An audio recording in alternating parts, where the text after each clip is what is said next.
बहुत से अदाकार तब्दील हो गए, सीजन में नए किरदार भी आने वाले हैं। स्पीकर परवेज इलाही की सहाफियों से गैर रस्मी गुफ्तगू में अहम इंकशाफात। कहा, हंडिया पक चुकी है, आधी तकसीम हो चुकी, अब आधी हो रही है।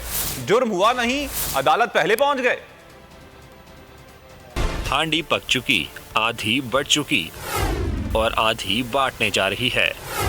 अभी बहुत से अदाकार तब्दील होने हैं, सीजन में नए किरदार भी आने वाले हैं। स्पीकर पंजाब असेंबली परवेज इलाही ने अहम इंकशाफ कर दिए। सहाफियों से गैर रस्मी गुफ्तगू करते हुए कहा, जुर्म हुआ नहीं, अदालत पहले पहुंच गए। वोट कास्ट हुआ नहीं, रेफरेंस पहले दायर कर दिया।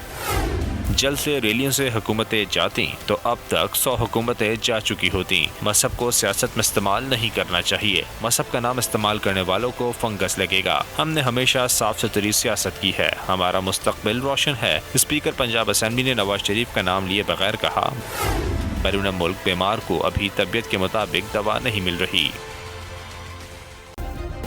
सब्सक्राइब करें और बेल दबाएं ताकि कोई खबर रह न जाए।